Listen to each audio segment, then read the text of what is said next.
பொண்ணுங்க அதிகமாக பாதிக்கப்படுற ஒரு விஷயம் தான் வந்து இது அனீமியா. ஸ்கூல் பொண்ணுங்களா இருக்கட்டும், காலேஜ், பிரெக்னன்சி டைம்ல அதிகமான உமனுக்கு வந்து ரத்தத்துல ஹீமோகுளோபினோட அளவு கம்மியா இருக்குன்னு மெடிசின்ஸ் எல்லாமே எடுக்க சொல்றாங்கல்ல.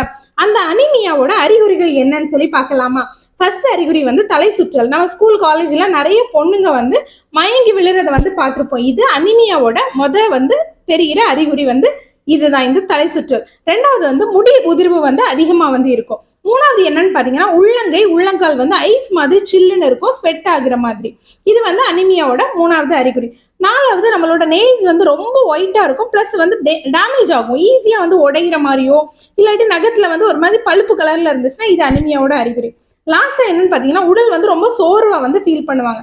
இந்த அறிகுறி இருந்துச்சுன்னா கண்டிப்பா டாக்டர் கிட்ட கன்சல்ட் பண்ணிட்டு அனிமியாக்குள்ள ட்ரீட்மெண்ட் என்னன்னு கண்டிப்பா ஃபாலோ பண்ணுங்க. ஆரோக்கியம் தொடர நம்ம சேனலை மறக்காம சப்ஸ்கிரைப் பண்ணுங்க.